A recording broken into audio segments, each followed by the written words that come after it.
जिन मेरे प्यारे दोस्तों, सामर्थ्य एकेडमी के इस YouTube प्लेटफॉर्म पर आप सबका स्वागत है।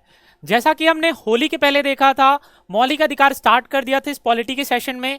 और मैंने उस लाइव क्लास में भी कहा था कि मौलिक अधिकार सबसे महत्वपूर्ण चैप्टर है आपकी इस पॉलिटी में, क्योंकि यहाँ से मैक्सिमम क्वेश्चन आपके पूछे जाएंगे, ना सिर्फ आपके एग्जाम के लिए बल्कि अपने अधिकारों के जानने के लिए। बहुत ही इंपॉर्टेंट चैप्टर होता है कि किस प्रकार के अधिकार आपको भारत का संविधान प्रदान करता है, ये हम इस चैप्टर के माध्यम से जान सकते हैं।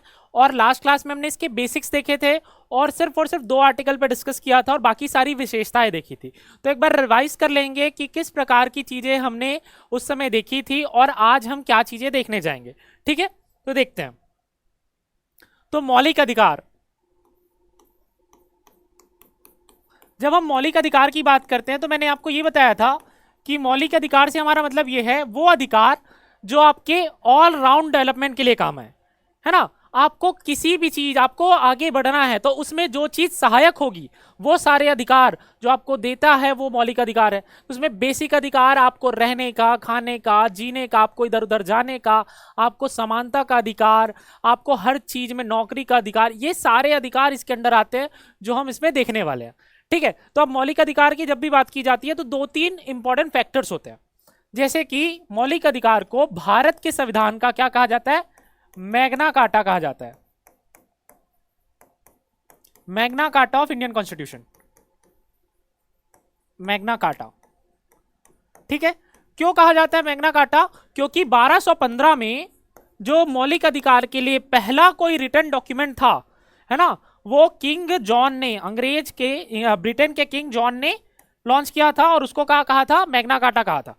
ठीक है, और भारत के संविधान में आपका मौलिक अधिकार कहां से प्रेरित है?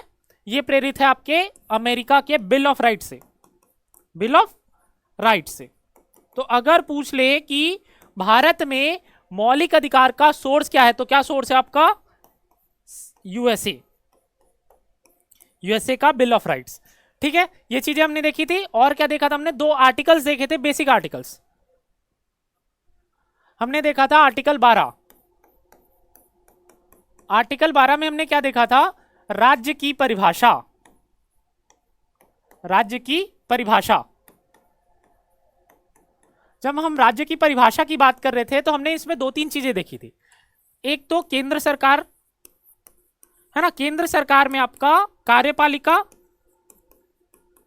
और आपका विधायिका।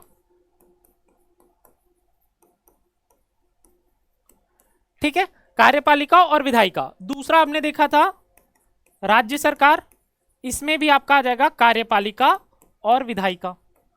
ठीक है, जो तीसरी चीज है वो आपकी क्या है? लोकल बॉडीज, है ना। इसमें क्या आ जाएगा? जिला, जिला संगठन हो जाएगा, आपके पंचायत हो जाएंगे, आपके सहकारी बैंक्स हो जाएंगे, ये सारी चीजें। और जो गवर्नमेंट फंडेड है, गवर्नमेंट सपोर्टेड बॉडी है, जैसे आपका एलआईसी हो गया, एयरपोर्ट अथॉरिटी ऑफ इंडिया हो गया, ये सब भी केस में आ जाएंगे, राज्य की परिभाषा में आ जाएंगे। ठीक है, और एक और चीज क्या देखी थी हमने राज्य की परिभाषा में? हमने देखा था कि न्यायालय, न्यायालय जब न्याय करता है ना, जब एज अ जुडिशियल बॉडी बैठता है तो वो राज्य की परिभाषा में नहीं आएगा। जब एज अ जुडिशियल बॉडी तब नहीं आएगा, लेकिन जब प्रशासनिक बॉडी की तरह बैठ रहा है, एडमिनिस्ट्रेटिव बॉडी की तरह बैठ रहा है, तब ये क्या आ जाता है? राज्य की परिभाषा में आ जाता है। तो ये हमने आर्टिकल 12 के अंदर देखा था। ठीक है, अब उसके बाद हमने देखा था आर्टिकल 13, अनुच्छेद 13।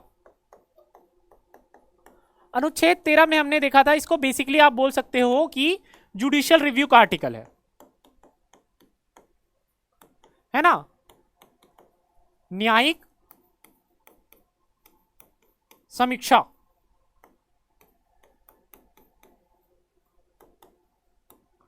ठीक है, न्यायिक समीक्षा, न्यायिक पुनर्लोकन, ये इसका आर्टिकल है। तो इसमें हमने क्या देखा था कि इसमें विवाद था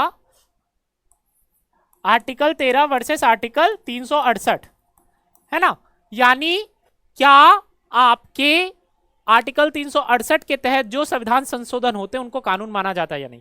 क्योंकि आर्टिकल 13 क्या कहता है आपका, आर्टिकल 13 आपका ये कहता है, क्या कहता था बताओ जरा कमेंट सेक्शन में, 2 सेकंड का मैं पॉज ले रहा हूं।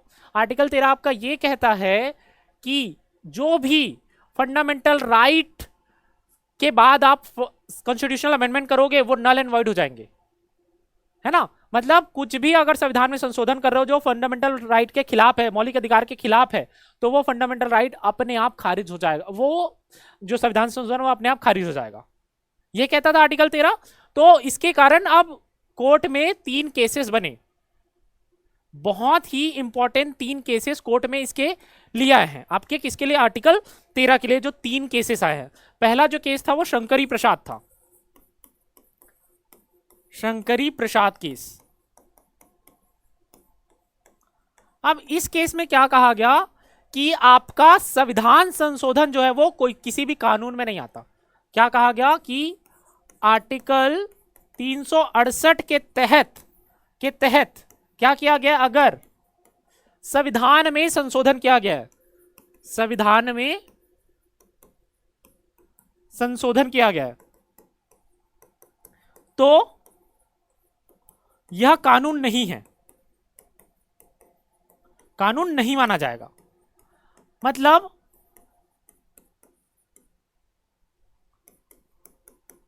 इसका क्या मतलब हो गया, इसका सीधा सा अर्थ ये हो गया, अगर 368 के तहत जो भी संविधान में संशोधन किए गए हैं अगर उसको आप कानून नहीं मान रहे हो, इसका सीधा सा मतलब ये हो जाता है कि आप फंडामेंटल राइट में कुछ भी संविधान संशोधन कर लो चल जाएगा। मतलब अनलिमिटेड, इसको लिख लो unlimited constitutional amendment in fundamental right. ये इस केस के द्वारा क्या हो गया, स्थापित हो गया कि आप कितना भी आप संविधान में संशोधन कर लो, ठीक है। अब दूसरा केस क्या था, Golaknath, Golaknath versus state of Punjab 1967 में। इस केस में कहा गया कि आर्टिकल 368 के तहत जो भी संविधान में संशोधन बनाए जाएंगे वो क्या है, आपके कानून है, ठीक है, वो आपके कानून है। इसमें क्या कहा गया था कि कानून नहीं है, मतलब आप अब फंडामेंटल राइट को नहीं छेड़ सकते हो, मतलब फंडामेंटल राइट में को नहीं बदल सकते। पहले में क्या कहा कि फंडामेंटल राइट को बदल सकते हो, क्यों बदल सकते हो, क्योंकि आपके पास पूरा का पूरा अधिकार है, क्योंकि आर्टिकल 368 के तहत जो भी संशोधन हो रहा है उसको कानून नहीं मान रहे हम, ठीक है। अब इसके बाद क्या देखा था हमने, इसके बाद हमने देखा था तीसरा केस केशवानंदन भारती, केशवानंदन भारती केस, बहुत ही इंपॉर्टेंट जजमेंट, 24 अप्रैल 1973 का जजमेंट। इसमें कहा गया कि आर्टिकल 368 के तहत संविधान जो संशोधन हो रहा है वो कानून तो है और आप फंडामेंटल राइट में चेंजेस भी कर सकते हो, सिर्फ और सिर्फ एक शर्त लगाया गया। क्या शर्त था वो, आपका शर्त था बेसिक स्ट्रक्चर, संविधान की मूल संरचना से कोई भी छेड़छाड़ नहीं होना चाहिए, मूल संरचना, है ना, संविधान के मूल संरचना से किसी भी प्रकार का छेड़छाड़ नहीं होना चाहिए। तो इन 3 केसेस से क्या स्थापित हो गया, पहला केस में कहा गया, आपके शंकरी प्रसाद केस में कहा गया कि आप संविधान में मूल अधिकार को कितने भी बार संशोधन कर सकते हो, लेकिन दूसरी बार क्या कहा गया कि नहीं, आपका 368 के तहत संशोधन जो है वो कानून है तो आप संशोधन नहीं कर सकते। तीसरी बार कहा गया कि हाँ वो कानून है लेकिन आप संशोधन कर सकते हो, लेकिन लिमिट में, लिमिट क्या दे दिया गया, बेसिक संरचना, मूल संरचना, बेसिक स्ट्रक्चर। और इस बेसिक स्ट्रक्चर की डेफिनेशन की पावर किसके पास है, ये पावर सिर्फ और सिर्फ किसके पास है, सुप्रीम कोर्ट के पास है। मतलब आपका क्या हो गया, सुप्रीम कोर्ट ही वो डिसाइडिंग बॉडी हो गई जो ये डिसाइड करेगी कि आपका क्या चीज बेसिक स्ट्रक्चर में है, क्या चीज नहीं है। मतलब क्या समझ लो, सुप्रीम कोर्ट के पास कितनी पावर है, अनलिमिटेड पावर है ना, आप जितनी चाहो उतनी पावर आपके पास किसके पास है, सुप्रीम कोर्ट के पास है, ठीक है। अगला देखते हैं। तो आज हम देखने जा रहे हैं, आज हम देखेंगे समानता का अधिकार 14 से 18 तक, है ना। तो हमारा क्या फॉर्मेट होगा, हम पहले सबसे पहले क्या करेंगे, आर्टिकल्स को रटेंगे, उसके बाद एक एक आर्टिकल करके जाएंगे। क्योंकि आपका हम वनडे एग्जाम में जब देखेंगे तो मेनली क्या पूछता है, आर्टिकल 14 क्या कहता है ना, आर्टिकल 14 में क्या बातें लिखी हुई है, उसके अंदर जाने से पहले पहले बेसिक चीज को देखना जरूरी है, और आपको रटा हुआ आना चाहिए। तो 5-10 बार हम ऐसे ही मुंह जबानी बोल देंगे तो आपको रटा जाएगा, ठीक है। तो सबसे पहले आज हम समानता के अधिकार से स्टार्ट करेंगे। तो जब हम समानता के अधिकार की बात करते हैं तो आर्टिकल 14 क्या कहता है, विधि के समक्ष समता और विधियों का समान संरक्षण। क्या कह रहे हैं, विधि के समक्ष समता मतलब equality of law, equality before law, equality before law मतलब विधि के समक्ष समता। क्या है पहला स्टेटमेंट, विधि के समक्ष समता है ना, विधि के समक्ष समता, ठीक है। उसके बाद विधियों का समान संरक्षण, संरक्षणा नहीं है संरक्षण है, मतलब equal protection of law, equal protection of law.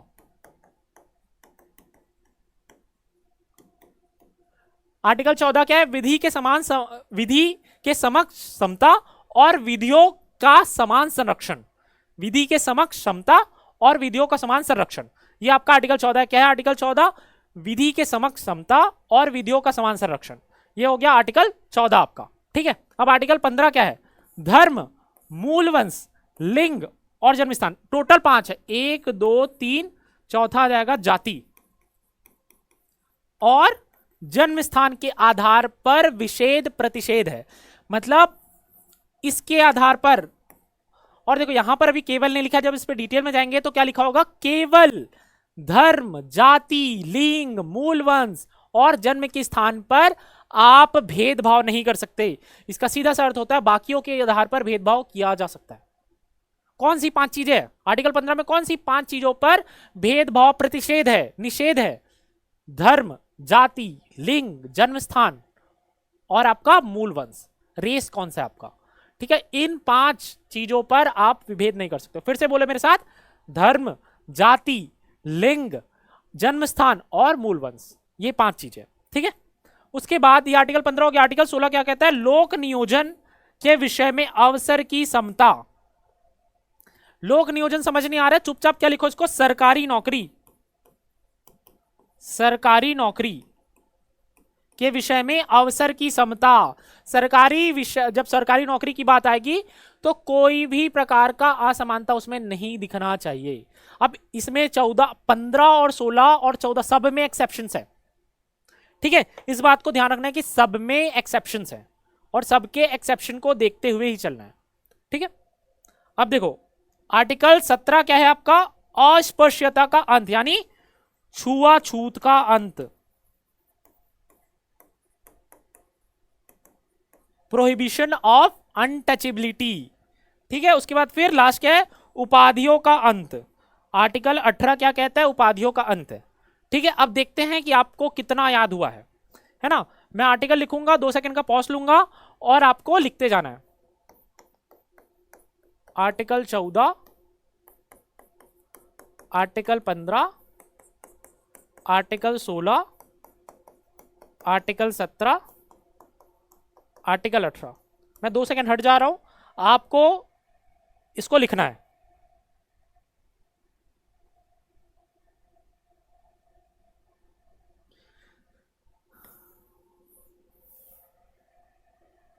जैसे आर्टिकल 14 क्या है, विधि के समक्ष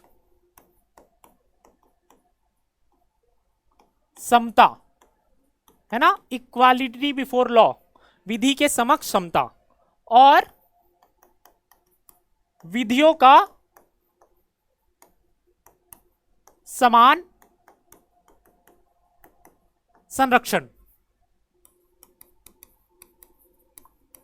ठीक है। तो ये आपका आर्टिकल 14 हो गया, विधि के समक्ष समता और विधियों का समान संरक्षण, ठीक है।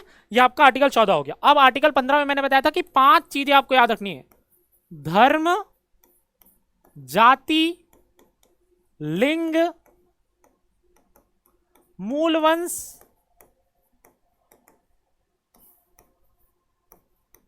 और जन्म स्थान।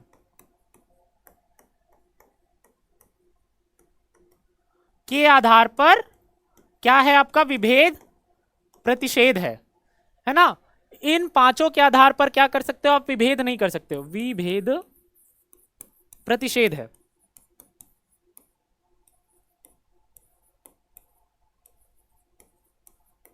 ठीक है, ये आपका आर्टिकल क्या हो गया, आर्टिकल 15 ये हो गया, है ना। अब हमने आर्टिकल 16 में क्या देखा था, सरकारी नौकरी, लोक नियोजन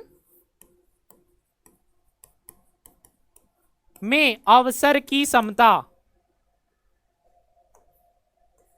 अवसर की समता, है ना। सरकारी नौकरी में सबको समान मिलना चाहिए।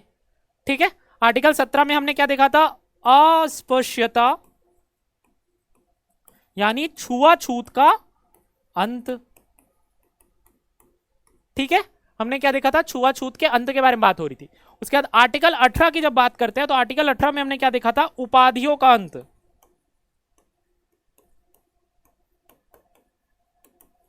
ठीक है, तो इस प्रकार से आपको पूरे के पूरे आर्टिकल्स याद करने हैं। तो आर्टिकल 14 क्या कह रहा है आपका, विधि के समक्ष समता और विधियों का समान संरक्षण। आर्टिकल 15 क्या कह रहा है, धर्म, जाति, लिंग, मूल वंश और आपका क्या है, एक जन्म स्थान के आधार पर विभेद प्रतिषेध है। ठीक है, आर्टिकल 16 क्या कह रहा है, लोक नियोजन में अवसर की समता। आर्टिकल 17 क्या कह रहा है, अस्पृश्यता का अंत। आर्टिकल 18 क्या कह रहा है, उपाधियों का अंत। तो इस प्रकार से आपको पूरा का पूरा याद होना चाहिए। ठीक,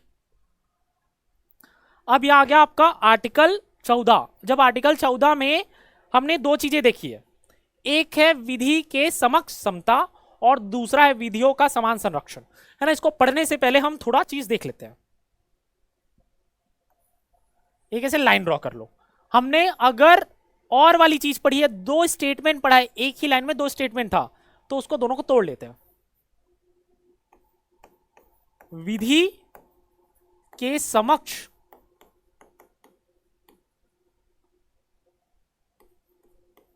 क्षमता और विधियों का समान संरक्षण। ठीक है, अब क्या पूछा जाता है यहां से ये पूछा जाएगा कि विधि के समक्ष समता किस देश के संविधान से लिया गया है। तो क्या जवाब होगा आपका, आपका जवाब होगा ये लिया गया है ब्रिटेन के संविधान से, अंग्रेजों से लिया गया है ये। इक्वालिटी बिफोर लॉ मतलब कानून के आगे सब के सब बराबर है ना। जब विधियों के समान संरक्षण की बात आती है तो आप क्या बताओगे, ये लिया गया है अमेरिका से, है ना। कहां से लिया गया है, पहला वाला ब्रिटेन से, दूसरा वाला कहां से लिया गया है आपका, अमेरिका से लिया गया है। अब इसको क्या कहा जाता है, नकारात्मक, इसको बोला जाता है नकारात्मक कॉन्सेप्ट है। तो ये भी सवाल पूछा जाता है कि आपका विधि के समक्ष समता नकारात्मक है या कि सकारात्मक आपका भेदभाव है। ये क्या है आपका, सकारात्मक भेदभाव।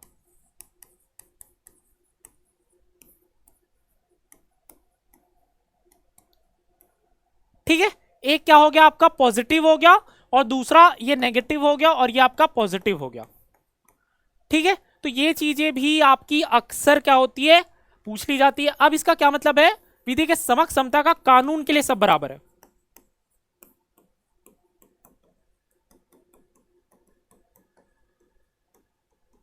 मतलब कानून से बड़ा कोई नहीं है।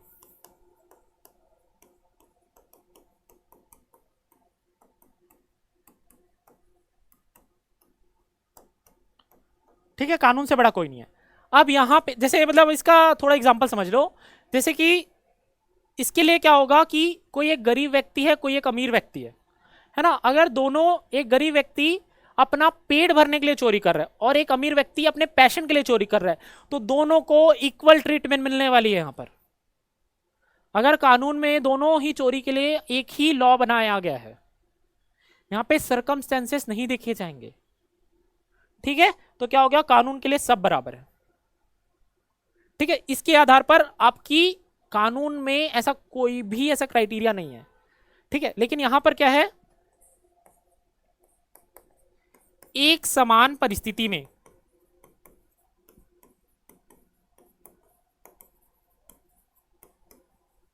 एक समान व्यवहार,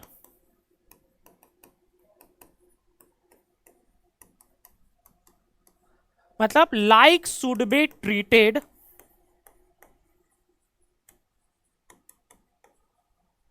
अलाइक, मतलब जैसे परिस्थिति है उसके हिसाब से ही कानून होना चाहिए, है ना। यहां पे जैसे आप इसमें थोड़ा सा एग्जांपल ले लो, जैसे नॉर्थ ईस्ट के लोगों को वहां पर आप नहीं जा सकते हो, कुछ बैरियर है, तो उनके लिए एक अलग कानून है, वो देखते हुए विधि के समान संरक्षण के लिए है। आर्मी के लोगों के लिए अलग सा कानून है, वो आपके आम लोगों के लिए लागू नहीं होता है। ठीक है, तो ये चीज है आपका। ठीक है, अब देख लेते हैं कि क्या लिखा हुआ इसमें। भारत के राज्य क्षेत्र में किसी व्यक्ति को विधि के समक्ष समता या विधियों का समान संरक्षण से वंचित नहीं करेगा, ये सही बात है। कानून के समक्ष समता ब्रिटिश उत्पत्ति नकारात्मक धारणा है, ये भी सही है। किसी व्यक्ति के पक्ष में विशिष्ट विशेषाधिकार की अनुपस्थिति, है ना, मतलब कानून के नजर में सब बराबर है, जो मैंने कहा था, यही इसमें स्टेटमेंट लिखा हुआ है। साधारण कानून या साधारण कानूनी न्यायालय के तहत सभी व्यक्तियों के लिए समान व्यवहार, वही बात जो हमने सिंपल वर्ड्स में पढ़ी, यहां पर थोड़ा सा बुकिश लैंग्वेज है, थोड़ा कॉम्प्लेक्स लैंग्वेज है। ठीक है, कोई भी व्यक्ति कानून से ऊपर नहीं होगा। ठीक है, डन है। अब ये सेकेंड वाला क्या है, अमेरिकी उत्पत्ति और सकारात्मक धारणा है। ठीक है, कानून द्वारा प्रदत्त विशेषाधिकार अधोरोपित दायित्व दोनों के समान परिस्थितियों के अंतर्गत समान व्यवहार, मतलब like should be treated like वाला केस है ना, समान परिस्थिति में समान व्यवहार किया जाएगा। ठीक है, समान कानून के अंतर्गत सभी व्यक्ति के लिए समान नियम, है ना, समान कानून है तो समान नियम भी होगा, है ना, तो ये वाली चीज यहां पर लागू हो रही है।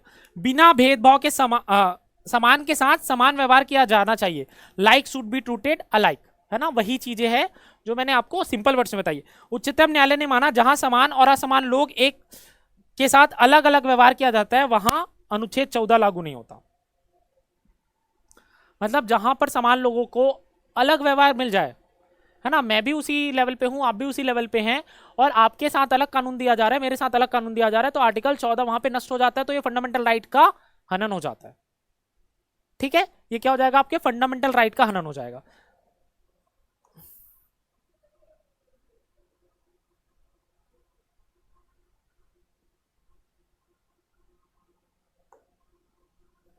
अब देखो, इसमें कुछ चीजें नहीं लिखी हुई है जो आप नोट कर लो, जैसे कि ये सिर्फ और सिर्फ आर्टिकल 14 सिर्फ और सिर्फ व्यक्तियों पर लागू नहीं होता, व्यक्तियों के अलावा आर्टिकल 14 नागरिकों के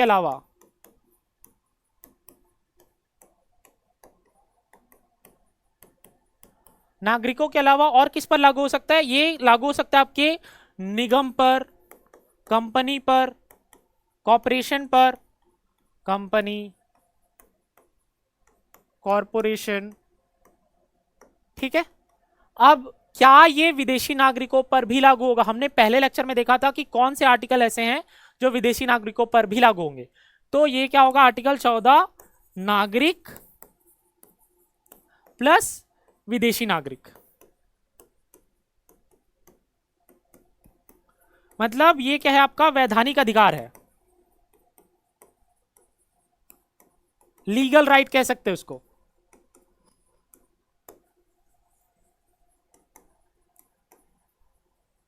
है ना। आपका आर्टिकल 14 किसके तहत आता है, आपका लीगल राइट के तहत आपका आर्टिकल 14 आ रहा है। ठीक है, तो ये चीज आपको दिमाग में रखनी है।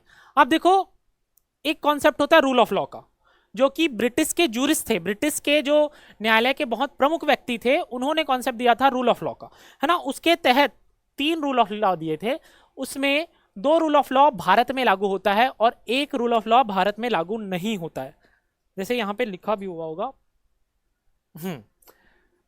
विधि का शासन, rule of law, A V Dicey द्वारा संविधान की मूल विशेषता कानून के समक्ष समानता का विचार, विधि का शासन सिद्धांत मूल तत्व है। तो ये दोनों जो चीजें हैं, है ना, ये कहां से लिया गया, आपका रूल ऑफ लॉ से लिया गया।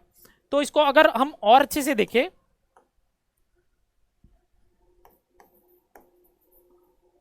रूल ऑफ लॉ, तो रूल ऑफ लॉ के जो 2 कंपोनेंट भारत में लागू होते हैं, किसी व्यक्ति को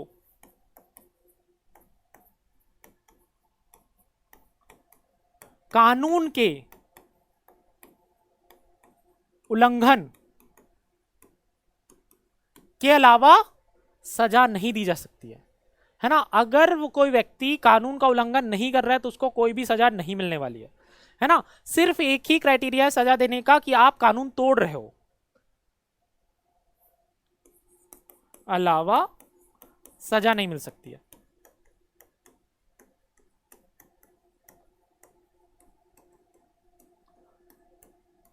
और दूसरा सिद्धांत क्या है आपका, रूल ऑफ लॉ जो एवी डाइस ने दिया था कि लाइक शुड बी ट्रीटेड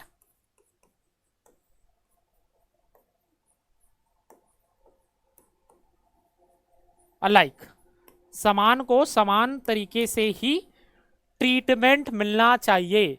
तो ये क्या है आपका एवी डाइस के द्वारा जो दिया गया था, दो आपका सिद्धांत है, ठीक है। अब इसमें कुछ एक्सेप्शंस हैं, मैंने बोला था ना फंडामेंटल राइट्स में बहुत सारे आपको एक्सेप्शंस मिलेंगे, क्योंकि अगर आप सीधा इसको रख दोगे फंडामेंटल राइट्स को तो आपकी चीजें नहीं बनने वाली है। तो क्या एक्सेप्शंस है, जैसे आप बोलते हो प्रेसिडेंट को और गवर्नर, है ना, स्टेट में आपका गवर्नर हो गया और देश में आपका प्रेसिडेंट हो गया, तो इनको एक अलग पोजीशन मिली होती है। तो इनके पास एक एक्सेप्शन वाला विषय लिख लेते हैं,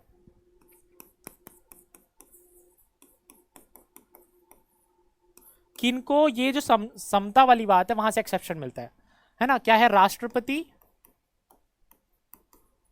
और राज्यपाल, ठीक है। एमपी और एमएलए अगर सदन में कोई भी भाषण देता है, एमपी और एमएलए, देखो जैसे क्या हुआ था कि बीच में अरविंद केजरीवाल जो थे, दिल्ली के मुख्यमंत्री जो थे, है ना, वो क्या करते थे, कोई भी आरोप लगाना है किसी पर भी तो सदन में लगा देते थे, क्योंकि सदन में कही हुई बात पर आप कार्रवाई नहीं कर सकते हो। अगर वही चीज वो प्रेस कॉन्फ्रेंस करके बोलते तो कोई भी, है ना, जिस पर आरोप लगाया जा रहा है वो केस कर सकता है कि ये गलत आरोप है। लेकिन वो क्या करते थे, सदन के अंदर, दिल्ली विधानसभा के अंदर आरोप लगाते थे, जिससे कि क्या होता था, उनको डिप्लोमेटिक एक प्रकार की जो संसद का विशेषाधिकार है उसके तहत उनको इम्यूनिटी मिली हुई थी, है ना, तो उसके कारण वो बच जाते थे, ठीक है। तो एमपी एमएलए हो गया। फॉरेन डिप्लोमेट, है ना, मतलब विदेशी राजदूत,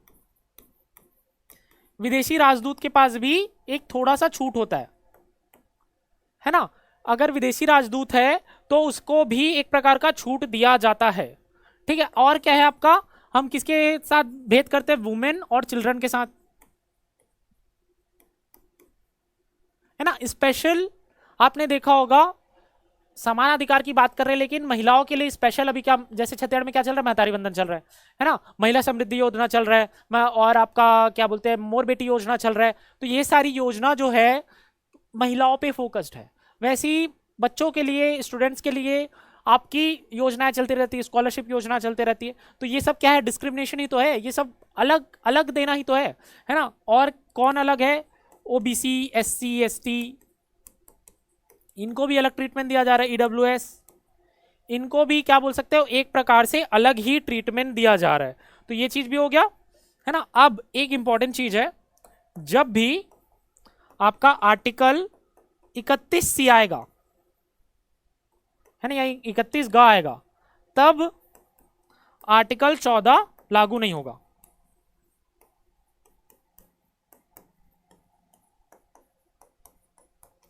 आर्टिकल 31C में क्या है, दो डीपीएसपी है, 39B और 39C, है ना। जो गुड्स का डिस्ट्रीब्यूशन है वो समान आधार पर हो, है ना, और सबको समान तरीके से अधिकार मिले। तो ये जो चीज है ये 29B और 29C में लिखा हुआ है। तो इसके लिए अगर किसी भी प्रकार का डिस्क्रिमिनेशन हो भी रहा है ना, किसी जिसके पास ज्यादा पैसा है ना, वहां से, जिसके पास ज्यादा गुड्स है वहां से कुछ डिस्ट्रीब्यूट किया जा रहा है, तो आपका उसमें आर्टिकल 14 का उल्लंघन नहीं होगा। तो आर्टिकल 31C जहां पर भी आएगा या फिर 31G जहां पर भी आएगा, आर्टिकल 14 अपने आप वहां से बाहर चला जाएगा। तो ये कुछ एक्सेप्शंस हैं जो आपको दिमाग में रखने ही हैं, है ना। क्या होता है इसमें, आर्टिकल 29C में आप करते हैं कि किसी के पास जो वेल्थ है ना, जो संपत्ति है, उसका ऐसे इकट्ठा नहीं होना चाहिए। तो जब आप इसके लिए करोगे तो क्या होगा, जिसके पास ज्यादा संपत्ति उससे कुछ चीजों को ज्यादा टैक्स लोगे, तो वो क्या है, इक्वालिटी के राइट के अगेंस्ट हो जाता है। तो इसलिए जब भी 31C आता है वैसे ही आपका आर्टिकल 14 गायब हो जाता है, ठीक है। देखते हैं ना, इसमें भी दिया होगा, हाँ। तो इसमें अपवाद जो है, अनुच्छेद 368 के तहत राष्ट्रपति और राज्यपालों के कुछ उनमें युक्तियां प्राप्त है, ठीक है, अनुच्छेद 368 के तहत। और वही कोई भी व्यक्ति संसद या राज्य विधानमंडल में किसी भी कार्रवाई में सच्ची रिपोर्ट के समाचार रिपोर्टों के प्रकाशन संबंध में किसी भी न्यायालय में किसी भी सिविल या आपराधिक कार्रवाई के लिए उत्तरदायी नहीं होता है ना। मैं बहुत फास्ट इसलिए पढ़ रहा हूं क्योंकि मैंने आपको इसको अच्छे से एक्सप्लेन किया हुआ है कि एमपी और एमएलए के खिलाफ जो भी वो सदन में बयान देते हैं उसके खिलाफ कार्रवाई न्यायालय में नहीं हो सकती है। ठीक है, अरविंद केजरीवाल वाला एग्जाम्पल याद रखना।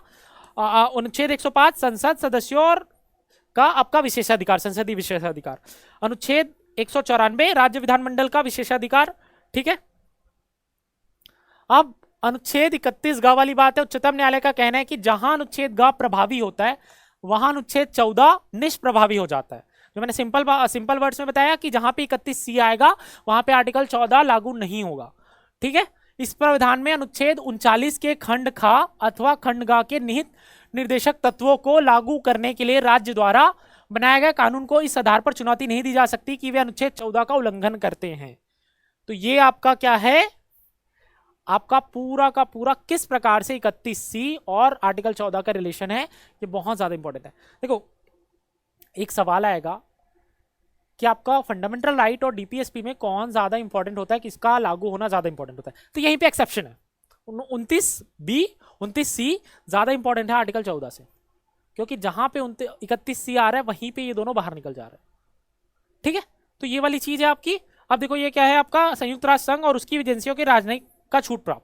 तो ये मैंने पहले ही बताया था, फॉरेन डिप्लोमेट्स राजनीतिक जो दूतावास है ना, राजनयिक दूतावास है, उनमें बहुत सारे छूट प्राप्त होते हैं। तो ये चीज हमने पहले ही डिस्कस कर ली थी। ठीक है, तो ये आपका क्या हो गया, आर्टिकल 14 से रिलेटेड जितनी भी चीजें हैं ये आपकी क्या हो गई, इस पे कवर हो गई है। ठीक है, अब देखते हैं 15 है ना। तो आपका 15 क्या है, 15 आपका क्या कहते हैं, मैंने 5 चीजें बताई थी। धर्म, जाति, मूल वंश और लिंग और जन्म के स्थान पर आप विभेद नहीं कर सकते हो। ठीक है, देख लेते हैं क्या है। राज्य किसी भी नागरिक के साथ केवल, ये केवल वर्ड को मोस्ट इंपॉर्टेंट लगा लो, क्योंकि और किसी आधार पर अगर विभेद हो रहा है तो कोई दिक्कत नहीं है। किस पर नहीं होना चाहिए, धर्म, मूल वंश, जाति, लिंग और जन्म के स्थान के आधार पर। ठीक है, कोई विभेद नहीं करेगा। अब केवल शब्द अभिप्राय अन्य आधार पर विभेद किया जा सकता है। मैंने पहले भी बोला अन्य आधार पर विभेद किया जा सकता है। ठीक है, अनुच्छेद 15(2) क्या कह रहा है, यह प्रावधान राज्य निजी व्यक्तियों, राज्य के साथ निजी व्यक्तियों दोनों पर विभेद पर रोक लगाता है। जबकि पूर्व क्या कर रहा था, सिर्फ और सिर्फ राज्य द्वारा विभेद पर रोक लगा रहा था। राज्य के साथ साथ निजी व्यक्ति भी आपके इन आधारों पर विभेद नहीं कर सकता। ठीक है, अब आपका 15(3) और 15(4) क्या कह रहा है, देश में आरक्षण प्रणाली की आधारशिला है ना। मतलब आप वुमेन और चिल्ड्रन के लिए, उत्थान के लिए कुछ विशेष प्रावधान कर सकते हो है ना। आप SC, ST, OBC, EWS के शैक्षणिक संस्था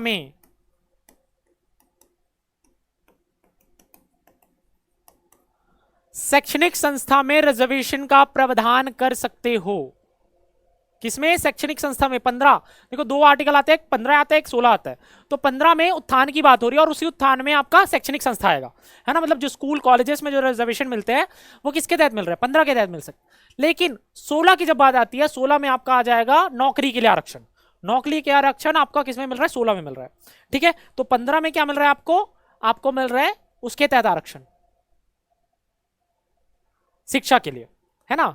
और 16 में किसके तहत मिल रहा है आपको, नौकरी के लिए। तो ये दोनों चीज का अंतर है। राज्य में महिलाओं, बच्चों के लिए कोई भी विशेष प्रावधान करने की अनुमति है, जो मैंने पहले ही लिख लिया। ठीक है, सामाजिक शैक्षणिक रूप से पिछड़े अथवा अनुसूचित जाति जनजाति के विकास के लिए विशेष प्रावधान किए जा सकते हैं, जो हमने सिंपल वर्ड्स में देख लिया। नागरिकों के किसी भी सामाजिक अथवा शैक्षणिक रूप से पिछड़े वर्ग अथवा अनुसूचित जाति, अनुसूचित जनजाति के विकास के लिए है ना, ये भी प्रावधान किए जा सकते हैं है ना। आपका उसमें कोई भी प्रकार का व्यवधान नहीं है।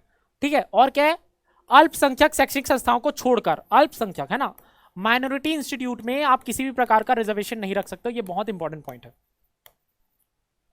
ना। आप माइनॉरिटी इंस्टीट्यूट में जाओगे और आप बोलोगे कि मुझे ST, SC, OBC वाला आरक्षण चाहिए, तो आपको नहीं मिलेगा जिस बेसिस पे बाकी जगह पे मिलता है। ठीक है, क्योंकि माइनॉरिटी इंस्टीट्यूट है। राज्य द्वारा सहायता प्राप्त अथवा गैर सहायता प्राप्त निजी शैक्षणिक संस्था सहित शैक्षणिक संस्था में उनके प्रवेश के लिए प्रावधान किए जा सकते हैं। तो एकदम सिंपल सी बात है, एडमिशन के टाइम पे जब भी आरक्षण मिलना है तो आपके आर्टिकल 15 के तहत ही मिलेगा, ना कि आर्टिकल 16 के तहत। आर्टिकल 16 के तहत आपको आरक्षण कहां से मिलेगा? आपको आरक्षण मिलेगा आर्टिकल मतलब नौकरी के लिए आर्टिकल 16 के तहत। ठीक है, नागरिकों के किसी भी आर्थिक रूप से कमजोर यानी ईडब्ल्यूएस के विकास के प्रावधान किए जा सकते हैं। तो हमने पहले ही देख लिया था 2 वर्ड्स में, उसी को यहाँ पे 4 लाइन में हमने आपको बताया हुआ है। तो जब भी शैक्षणिक संस्थाओं में अन्य पिछड़े वर्ग के लिए आरक्षण, अब देखो यहाँ पे 2 चीज आएगी, ओबीसी का आरक्षण और आपका ईडब्ल्यूएस का आरक्षण। तो ओबीसी का आरक्षण 93rd कॉन्स्टिट्यूशनल अमेंडमेंट एक्ट से हुआ है और आपका ईडब्ल्यूएस का 103 कॉन्स्टिट्यूशनल अमेंडमेंट एक्ट से हुआ है। ठीक है, तो दोनों चीज आपको याद रखनी है। जैसे यहाँ पे लिखा हुआ होगा 15 में अपवाद 93 कॉन्स्टिट्यूशनल अमेंडमेंट से 2005 द्वारा अधिनियमित केंद्रीय शैक्षणिक संस्थाओं में प्रवेश आरक्षण अधिनियम 2006 के अंतर्गत आरटी और आईआईटी और आईआईएम सहित सभी केंद्रीय उच्च शैक्षणिक संस्थाओं में अन्य पिछड़े वर्ग के लिए 27% आरक्षण दिया गया। कितना दिया गया आरक्षण? 27%। ठीक है, अब इसमें जब हम अगला आर्टिकल पढ़ेंगे आर्टिकल 16, इसमें मैं बताऊंगा कि किस प्रकार से विवाद हुआ है ना, किस प्रकार से कमीशंस बने है ना ओबीसी आरक्षण के लिए, इसमें क्रीमी लेयर कैसे आया, इसमें सारी चीजें कैसे आई।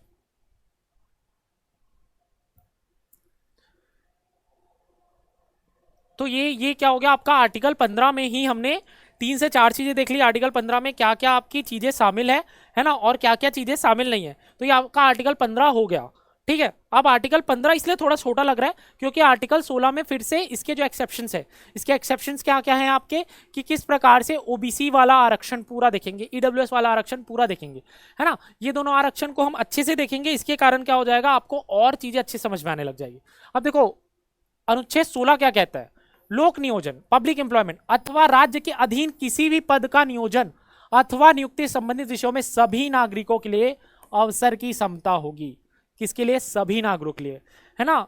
राज्य के अधीन किसी मतलब राज्य सरकार मतलब आपका जो भी सरकारी पद है उसके लिए आपका प्रॉपर चीजें डिफाइंड होगी। ऐसा नहीं है कि उसमें असमानता दिखे। ठीक है, अब केवल वर्ड यहां पे फिर याद रखो, धर्म, मूल वंश, जाति, लिंग, वंश, जन्म स्थान अथवा निवास के आधार पर किसी भी नागरिक के साथ भेदभाव नहीं किया जा सकता, है ना। इन सभी आधार पर भेदभाव नहीं किया जा सकता है। धर्म, मूल वंश, जाति, लिंग, डिसेंट और जन्म के स्थान और निवास, इसके आधार पर आपका भेदभाव नहीं किया जा सकता है, अथवा उसे राज्य के अधीन किसी भी रोजगार अथवा पद के लिए अयोग्य नहीं ठहराया जा सकता है। अब इसमें 4 अपवाद मिलेंगे आपको, है ना। इस आरक्षण में आपको 4 अपवाद मिलेंगे कि क्या किस प्रकार के इसका रिजर्वेशन में आपको अपवाद देखने को मिलता है। ठीक है, जैसे इसमें लिखा हुआ भी है, बाद में पढ़ेंगे लिखा हुआ।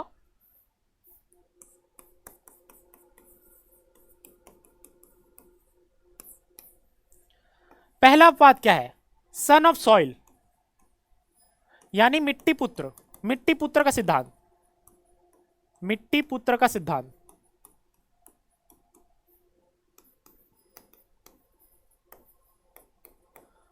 मिट्टी पुत्र का सिद्धांत क्या कहता है कि मैं छत्तीसगढ़ राज्य से हूं तो मेरे राज्य के लोगों के लिए पर्टिकुलर आरक्षण चाहिए ही चाहिए, है ना। इसमें किसी और राज्य के लोग नहीं आ सकते। देखो हमारे छत्तीसगढ़ में मिट्टी पुत्र का सिद्धांत लागू नहीं है, लेकिन आपने देखा होगा जब व्यापम की जो क्लासेस होती है, व्यापम की जो परीक्षाएं होती है, उसमें मूल निवासी चाहिए होता है, उसके बिना कोई फॉर्म नहीं भर सकता है। तो सेकंड क्लास ऑफिसर से जो सीडीपीएससी के द्वारा एग्जाम लिया जाता है उसमें बाहर के लोग जरूर एग्जाम दिला सकते हैं, लेकिन आपके सीजी व्यापम वाले में आपका मूल निवासी चाहिए ही होता है।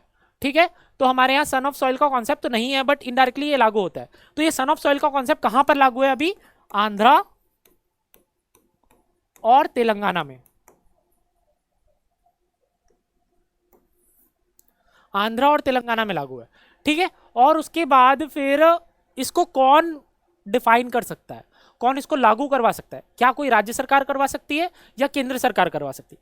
ये पावर केंद्र सरकार में भी विधायिका के पास है। मतलब सीधी सी बात है, पार्लियामेंट ही डिसाइड कर सकता है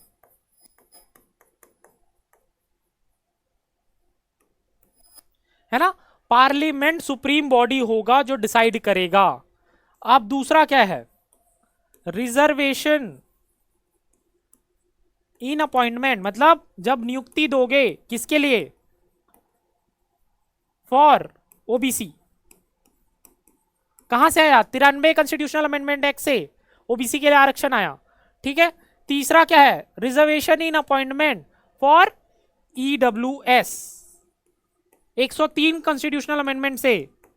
ये कहां से आ रहा है? 93 से आ रहा है। चौथा क्या है? अगर कोई धार्मिक संस्था है तो वहां पर यह छूट होगी कि उसी धर्म के व्यक्ति की नियुक्ति हो। ऐसा नहीं है कि कोई हिंदू मंदिर ट्रस्ट है, वहां पर अगर आप किसी मुस्लिम किसी ईसाई को रख देते हो तो उसे वहां के प्रॉपर जो पूजा पद्धति है, उसकी जो रिक्वायरमेंट्स है, उसके बारे में नहीं पता। वही सेम केस अगर कोई क्रिश्चियन चर्च है, वहां के मैनेजमेंट के लिए आप हिंदू को रख रहे हो, है ना, तो उसको वो बेसिक नॉलेज नहीं है।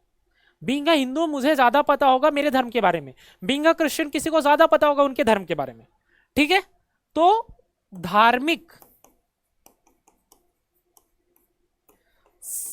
संस्था में धार्मिक लोगों की, धार्मिक व्यक्ति की नियुक्ति,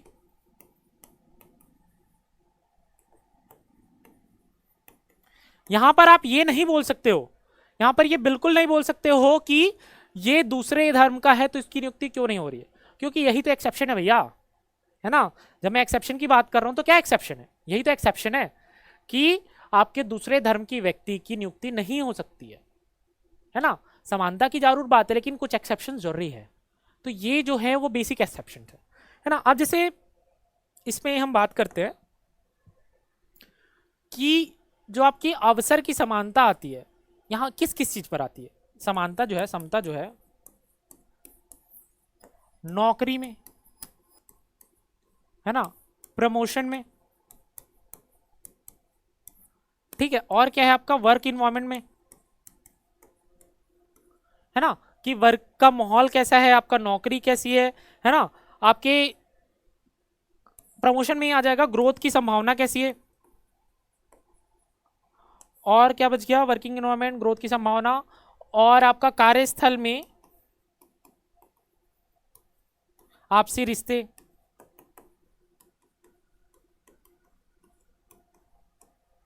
ठीक है, ये सब आपको लिखने की जरूरत नहीं है, सिर्फ और सिर्फ ऐसे एक थोड़ा सा आपको एडिशनल जानकारी के लिए आपको बता दिया गया है, तो ये सब आपको लिखने की जरूरत नहीं है। ठीक है, अब देख लेते हैं कि क्या चीजें लिखी हुई है।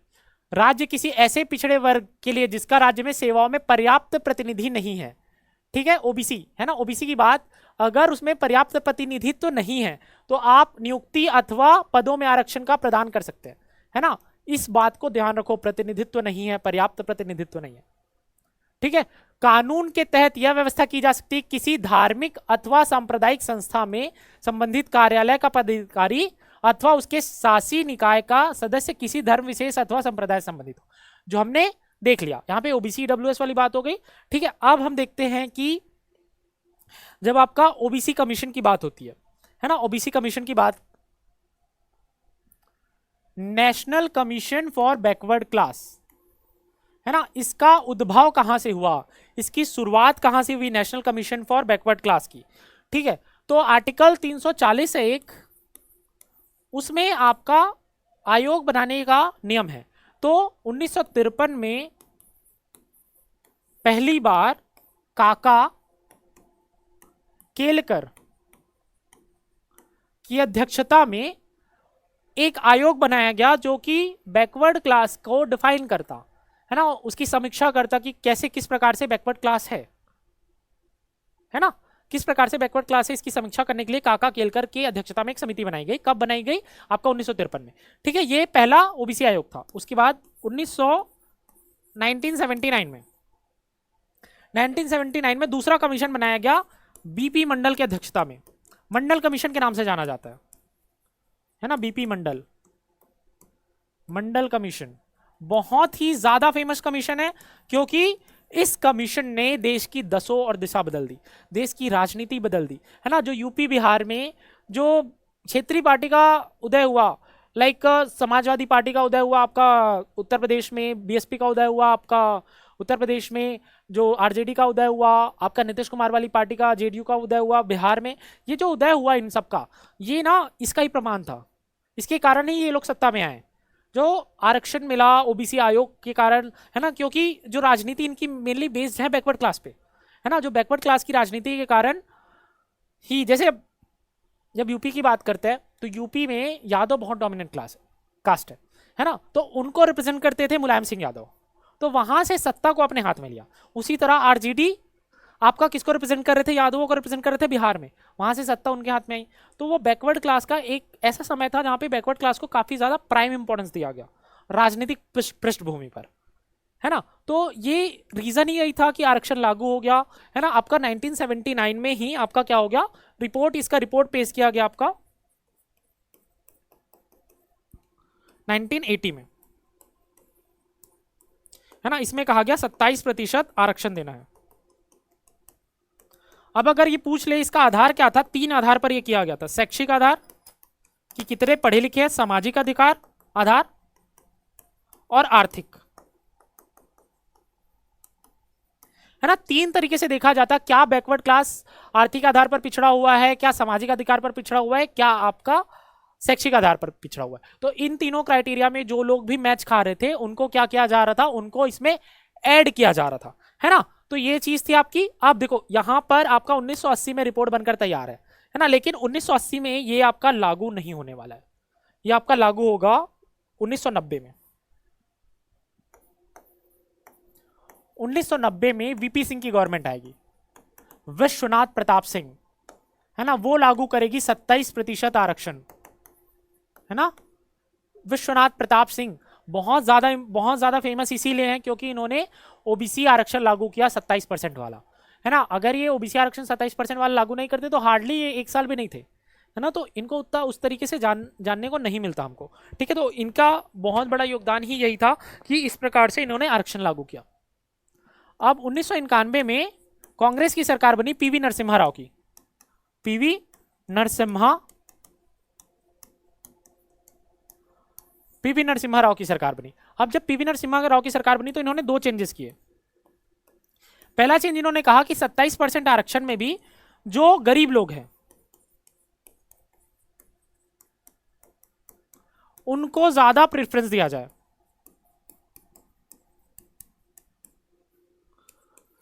जाए, और इन्होंने कहा 10% आप आरक्षण दीजिए ईडब्ल्यूएस को। तब ये मामला आपका कोर्ट में गया मंडलवाद के नाम से, है ना, मंडलवाद के नाम से ये कोर्ट में गया। कोर्ट ने कहा कि ये बात तो आप सही बोल रहे हो कि गरीबों को ज्यादा प्रेफरेंस मिलना चाहिए 27% में, तो यहां पे कॉन्सेप्ट लागू हुआ क्रीमी लेयर,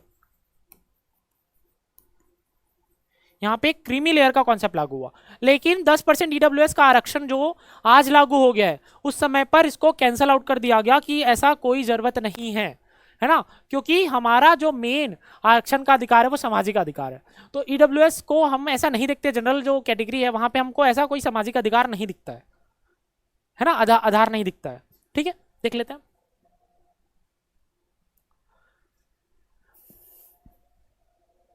है ना, अन्य पिछड़े वर्ग के लिए सरकारी नौकरी में 27% आरक्षण, कुल आरक्षण 50% होगा, है ना। कुल टोटल आरक्षण आपका एसटी एससी ओबीसी मिलाकर 50% होगा। वीपी सिंह के अन्य पिछड़े वर्ग के लिए सरकारी नौकरी में 27% आरक्षण की घोषणा की, जो हमने देख लिया। ठीक है, नरसिम्हा राव की सरकार ने 2 बदलाव किए, 27% कोर्स था, आर्थिक मानदंड, है ना, ये क्रीमिलेयर का कॉन्सेप्ट, और ईडब्ल्यूएस के लिए आपका 10% आरक्षण। ठीक है, अब ये गया, इसी को कहते हैं आप इंदिरा साहनी, बहुत ही ज्यादा इंपॉर्टेंट, मोस्ट इंपॉर्टेंट है ये। मंडल केस भी कहा जाता है इसको, इंदिरा साहनी जजमेंट भी कहा जाता है। इसमें आया गया अनुच्छेद 16(4) का दायरा और सीमा तय की गई। 16(4) में आप क्या क्या चीजें कर सकते हो। आपकी इंदिरा साहनी जजमेंट किससे रिलेटेड है तो आप बताओगे मंडल कमीशन के ओबीसी आरक्षण से रिलेटेड है ना। ओबीसी आरक्षण से रिलेटेड कौन सा जजमेंट है, 50% जब आप बात करते हो कि 50% आपका जो रिजर्वेशन है ना, वो कौन से जजमेंट में आया, तो आपको क्या बताना है कि इंदिरा साहनी जजमेंट में आपको ये बताएगा कि 50% का आपका शर्त होना चाहिए। ठीक है, जैसे देख लेते हैं कि क्या क्या आपके 27% आरक्षण की संवैधानिक वैधता बरकरार रखा और उसमें क्या क्या कंडीशन थे। कंडीशन क्या था, ओबीसी के उन्नत क्रीमी लेयर, है ना, जो क्रीमी लेयर मतलब अब जैसे अभी क्या है, 8 लाख से ऊपर जो है वो ओबीसी के आरक्षण में नहीं आते हैं, 8 लाख से नीचे वाले हैं जो ओबीसी के आरक्षण में आते हैं। ठीक है, तो ये आपका क्या था, ये आपका इस प्रकार से क्रिमिनल डिसाइड किया गया। पहला ये था। दूसरा क्या था, गरीबों के 10% अतिरिक्त आरक्षण को अस्वीकार कर दिया। ठीक है, कुछ असाधारण स्थितियों को छोड़कर कुल आरक्षण कोटा 50% से अधिक नहीं होना चाहिए। मैंने जैसे पहले ही कहा एसटी, एससी, ओबीसी तीनों का मिलाकर 50% से अधिक नहीं होना चाहिए। अभी क्या हो गया, ईडब्ल्यूएस भी मिला के 60% हो गया है। इसमें भी कुछ एक्सेप्शंस है। पदोन्नति में कोई भी आरक्षण नहीं, ये बहुत इंपॉर्टेंट पॉइंट है, इसको याद रखना, क्योंकि इसके लिए सरकार ने फिर से संविधान में संशोधन किया, ठीक है, और पदोन्नति में आरक्षण लागू करवा ही दिया, है ना। संविधान में संशोधन करके पदोन्नति में आरक्षण लागू कर दिया। आरक्षण केवल प्रारंभिक नियुक्ति तक ही सीमित होना चाहिए। अन्य पिछड़े वर्ग के उन्नत वर्गों, क्रीमी लेयर को इससे बाहर रखा जाना चाहिए, ठीक है। जो चीज हमने देख ली, तो पदोन्नति में क्या किया गया, आरक्षण आपका हटा दिया गया, ठीक है। रिक्तियों के मामले में कैरी फॉरवर्ड नियम वैध, 50% नियम का उल्लंघन नहीं होना चाहिए। मतलब बैकलॉग जो वैकेंसीज है उसमें भी आपका रिजर्वेशन होगा, लेकिन 50% वाला ही रिजर्वेशन होगा, ठीक है। इंक्लूजन एक्सक्लूजन पर्पस की जांच के लिए स्थायी संवैधानिक निकाय की स्थापना की जानी चाहिए, ठीक है। और क्या किया गया, राष्ट्रीय पिछड़ा आयोग की स्थापना 1993 में एक अधिनियम द्वारा की गई, है ना। तो इसको क्या किया गया, आपका वैधानिक संस्था बना दिया गया आपके 1993 के आयोग से, है ना। और 102 कॉन्स्टिट्यूशनल अमेंडमेंट 2018 से इसको संवैधानिक संस्था बना दिया गया, कॉन्स्टिट्यूशनल बॉडी बना दिया गया आपके अन्य पिछड़ा आयोग को, ठीक है ना। तो ये आपका इसमें एक और एक्सेप्शन है ना, इसमें एक और हाँ, एक और एक्सेप्शन नहीं है। इसके बाद सरकार ने क्या किया वो हमको देखना है कि किस प्रकार से सरकार ने इसमें इंटरवेंशन किया। तो ये सब क्या था, ये सब आपका कोर्ट के द्वारा किया गया था।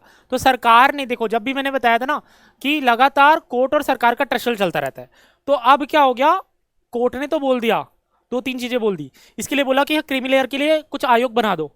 तो एक आयोग बनाया गया क्रीमी लेयर के, रामनंदन समिति,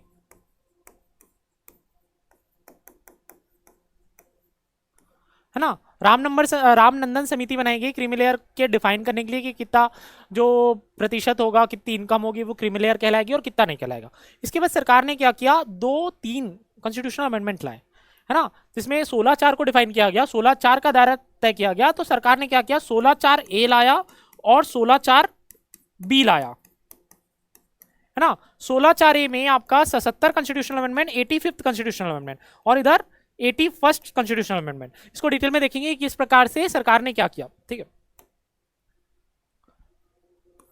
तो आपके 16(4)A, इसके तहत आपका क्या हुआ, 2 ठो कॉन्स्टिट्यूशनल अमेंडमेंट आपके जारी हुए, ठीक है।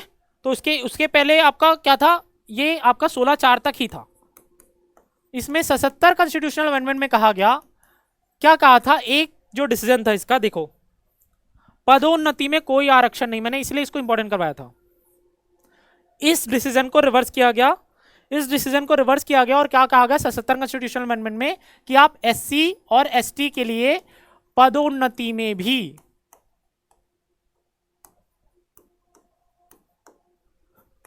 आरक्षण लागू होगा।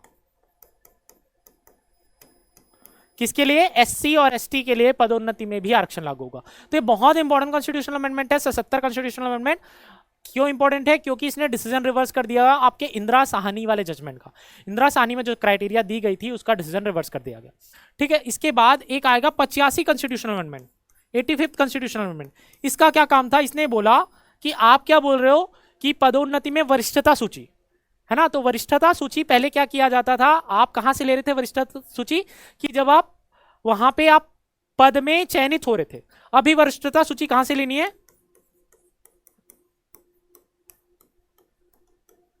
वरिष्ठता सूची पदोन्नति से लेनी है ना। जो पदोन्नति होगा, जिस डेट से पदोन्नति होगा वहीं से आपकी वरिष्ठता सूची बनेगी। ये 85 कॉन्स्टिट्यूशनल अमेंडमेंट एक्ट में कहा गया एसटी एससी के लिए, ठीक है। अब 16(4) और बी, अब इसमें क्या था आपका 81 कॉन्स्टिट्यूशनल अमेंडमेंट हुआ, 81st कॉन्स्टिट्यूशनल अमेंडमेंट। इसमें आपका बैकलॉग में जो 50% का नियम था, 50% की लिमिट थी, उसको हटाकर आपका खत्म कर दिया गया। उसको आप बोला गया कि अनलिमिटेड आप 100% कर लो, बैकलॉग वाले में आप 100% कर लो। तो ये जो कुछ चीजें चेंजेस थी जो सरकार ने करी, है ना, क्योंकि उनको कोर्ट का जो निर्णय था उसमें कुछ चेंजेस करने थे। अब देखो इसके बाद सरकार ने एक और चीज किया, क्या चीज किया, मैंने आपको बताया था कि अनुसूची 9 में डालने से आप कोर्ट उनको छू नहीं सकती है, ठीक है। तो तमिलनाडु में आप देखोगे आरक्षण कितना है, 69% है। यहाँ पे सरकार ने क्या लिमिट रखा है 50%, तो यहाँ पे 69% है, तो ये चल नहीं सकता, तो इसको तुरंत क्या किया गया, अनुसूची 9 में डाल दिया गया, तो ताकि जुडिशरी इसको छू ना सके। ठीक है, इसको अनुसूची 9 में डाल दिया गया। डन है। तो ये आपका पूरा रहा कि 16 किस प्रकार से आपका नियोजन वाली बात है, किस प्रकार से आपको एम्प्लॉयमेंट में आरक्षण मिलेगी, किस प्रकार से नहीं मिलेगा। आपका अनुच्छेद 17 मतलब छुआछूत खत्म करना है। क्या है आपका पूरा, या अस्पृश्यता अनटचेबिलिटी का उन्मूलन करता है, किसी भी रूप में इसका आचरण निषिद्ध करता है ना, किसी भी रूप में इसका आचरण नहीं होना चाहिए। ठीक है, अब देखो अस्पृश्यता अपराध अधिनियम 1955 को 1976 में संशोधित किया गया और इसका नाम बदल कर क्या रख दिया गया, अधिकार संरक्षण अधिनियम 1955, protection of civil right act 1955 कर दिया गया। पहले क्या था आपका, अस्पृश्यता अपराध अधिनियम 1955। ठीक है, अस्पृश्यता शब्द जो है ना संविधान में कहीं पर भी क्लियरली परिभाषित नहीं है, डिफाइंड नहीं है। ठीक है, ये पूछ लिया जाता है कभी कभी, जब आपके पेपर का लेवल टफ होगा तो पूछ लिया जाएगा कि क्या संविधान में परिभाषित है आपका अस्पृश्यता, अनटचेबिलिटी परिभाषित है। यूपीएससी जैसे एग्जाम में अक्सर पूछा जाता है। ठीक है, अब मैसूर के उच्च न्यायालय ने क्या कहा, आर्टिकल 17 क्या है, कोई शाब्दिक व्याकरण नहीं है। ये ना लगातार जो प्रोसेस चला रहा था, जो मेडिवल टाइम में जो छुआछूत की भावना थी, है ना, जो मेनली शेड्यूल कास्ट के लोग थे उनसे छुआछूत ज्यादातर होता था, है ना, कि वो लोग ऐसे बाहर से जा रहे हैं, कुएं का पानी ले रहे हैं, जैसे इसमें क्या चीज में छुआछूत नहीं करना है, दुकान है ना, दुकान हो गया आपका, कुआं हो गया, मंदिर हो गया, जो सार्वजनिक मंदिर है ना, आप सार्वजनिक मंदिर में किसी को जाने से नहीं रोक सकते हो। ऐसा नहीं है कि आप सार्वजनिक मंदिर है उसमें आप जाने से रोक रहे हो किसी को, ये सारी चीज आप ना नहीं कर सकते हो, है ना। पब्लिक प्लेस की जगह हो गई, ये सारी चीज आप नहीं कर सकते हो। ठीक है, अब बात क्या है, इसमें कुछ व्यक्तियों का सामाजिक बहिष्कार और धार्मिक सेवाओं आदि से उनका बहिष्कार किया जा सकता है। जैसे क्या होता है कि छुआछूत ना एक अलग चीज है ना, इसको अस्पृश्यता, जैसे क्या होता है आजकल कुछ सोशल बॉयकॉट्स होते हैं, है ना, कि इसने ये गलत काम किया तो इसका सोशल बॉयकॉट कर रहे हैं, तो वो इसके अंदर नहीं आएगा। जैसे समाज के अंदर जैसे जो समाज जो व्यक्ति दूसरे समाज के व्यक्ति से शादी कर लेता है ना, तो उसका अगर सामाजिक बहिष्कार किया जाता है तो वो 17 के अंदर नहीं आएगा। भले उसके लिए कोई अलग कानूनी प्रावधान हो सकता है ना, कि आप इस तरीके से समाज से बहिष्कृत नहीं कर सकते हो, लेकिन आर्टिकल 17 के अंदर वो चीज नहीं आने वाली है ना। इस चीज को आप ध्यान में रखना है कि अगर किसी ने किसी इंटरफेथ मैरिज की है, दूसरे धर्म में शादी किया है, दूसरे जाति में शादी किया है, तो उसके कारण जो भी सोशल बॉयकॉट हो रहा है वो आर्टिकल 17 के अंदर नहीं आएगा, क्योंकि उसका इंटेंशन अलग था, है ना। उसका सीधा इंटेंशन जातिगत भेदभाव था कि आप इस जाति से है तो आपको टच नहीं किया जाना चाहिए, आपने जो टच किया वो अशुद्ध हो जाएगा। ठीक है, तो वो चीज पूरी थी। अब क्या है, उच्चतम न्यायालय ने people union for democratic right के लिए मामले में निर्णय दिया था कि अनुच्छेद 17 के तहत अधिकार निजी व्यक्ति, है ना, मैंने बार बार बोला था इस बात को कि ये इंडिविजुअल व्यक्तियों पर भी उपलब्ध होता है ना, कि मैं अगर किसी के खिलाफ छुआछूत करता हूं तो मेरे ऊपर केस लागू हो जाएगा, है ना। तो छुआछूत किसी को भी नहीं करना है। ठीक है, और राज्य का संवैधानिक दायित्व होगा कि इस अधिकार के हनन को रोकने के लिए जरूरी कदम उठाए। तो ये चीज आपको दिमाग में रखनी है। अब आर्टिकल 18 है, आर्टिकल 18 भी बहुत इंपॉर्टेंट आर्टिकल है।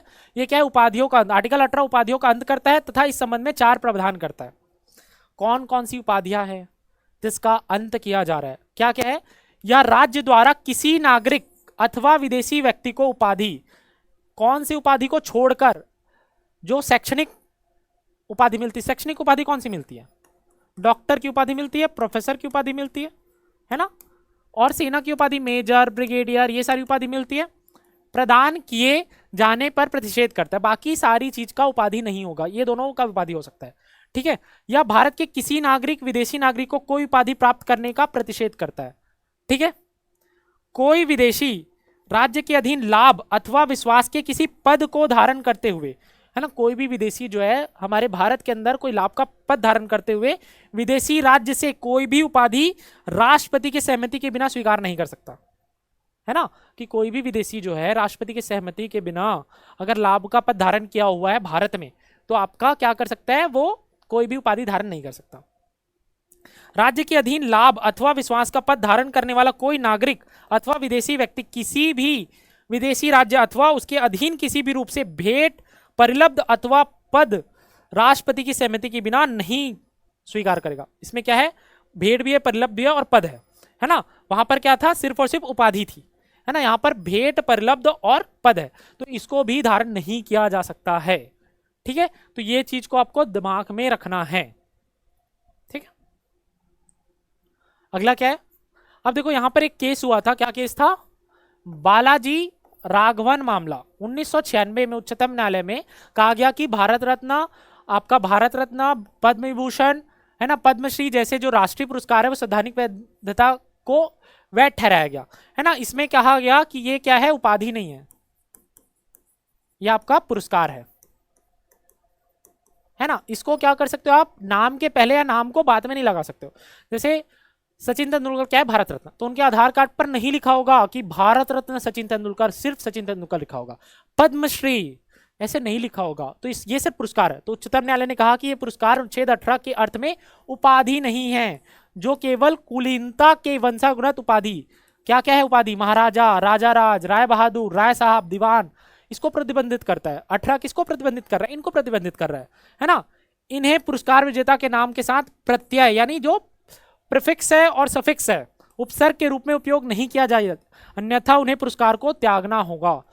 अगर कोई अपने आधार कार्ड में लिख देता है भारत रत्न सचिन तेंदुलकर, तो वो भारत रत्न को त्यागना होगा, आपको उसको अधिकार नहीं है कि आप उस तरीके से यूज करें। ठीक है, राष्ट्रीय पुरस्कार 1954, है ना, 1954 में आपका भारत रत्न वाला पुरस्कार चालू हुआ था और मोरारजी देसाई के नेतृत्व वाली जनता पार्टी ने 1970 में इन्हें बंद भी कर दिया।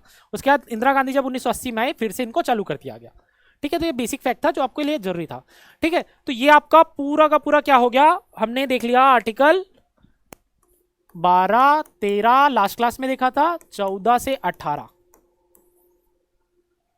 ठीक है, एक बार फिर से रिवीजन करते हैं। आर्टिकल 12 क्या कहता है, राज्य की परिभाषा, राज्य की परिभाषा। ठीक है, आर्टिकल 13 क्या कह रहा है आपका, जुडिशियल रिव्यू, जुडिशियल रिव्यू, सीधा जुडिशियल रिव्यू लिखो, है ना। कोई भी कानून अगर फंडामेंटल राइट से असंगत है तो वो नल एंड वॉइड हो जाएगा, ये कहता है ना। आर्टिकल 14 क्या कहता है, विधि के समक्ष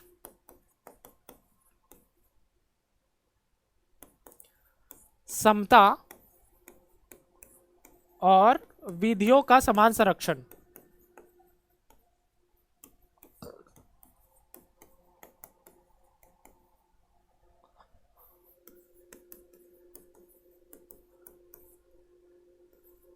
ठीक है, आर्टिकल 15 क्या कहता है, 5 चीजें याद रखो, धर्म, जाति, मूल वंश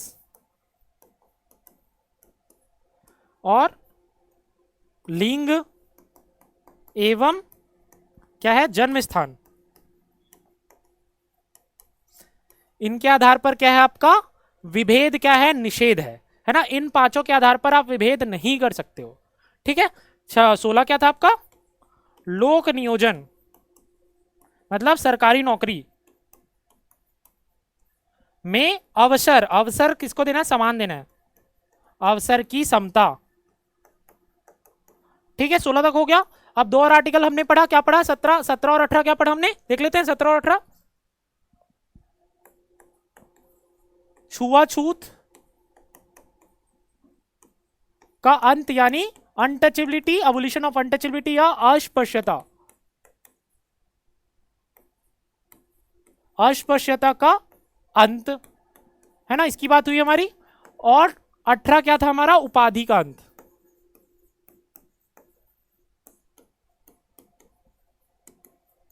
ठीक है, तो ये 14 से 18 तक पूरे आर्टिकल्स है जो आपके रटे होने चाहिए। उसमें क्या एक्सेप्शंस है वो भी हमने देख लिए, और किस प्रकार की उसकी विशेषताएं हैं, किस लिए काम आता है, कहां पर ये लागू हो सकता है, ये सारी चीजें हमने देख ली। ठीक है, तो अभी इस क्लास को यहीं तक रखते हैं, क्योंकि फिर ये बहुत लंबा क्लास हो जाएगा अगर हम स्वतंत्रता का अधिकार पढ़ेंगे तो यहीं पर जो समानता का अधिकार है इसको इस क्लास में हम रखते हैं। उसके बाद अगले क्लास में हम स्वतंत्रता वाला अधिकार देखेंगे। ठीक है, जो राइट टू फ्रीडम है वो पूरा का पूरा देखेंगे, वो भी काफी ज्यादा इंपॉर्टेंट है। तो मिलते हैं अगली क्लास में, तब तक के लिए आप जुड़े रहिए, देखते रहिए, पूरी की पूरी क्लास रिवाइज करते रहिए, और इसका PDF आपको क्या मिल जाएगा, हमारे टेलीग्राम चैनल पर मिल जाएगा। तब तक के लिए जय हिंद, वंदे मातरम।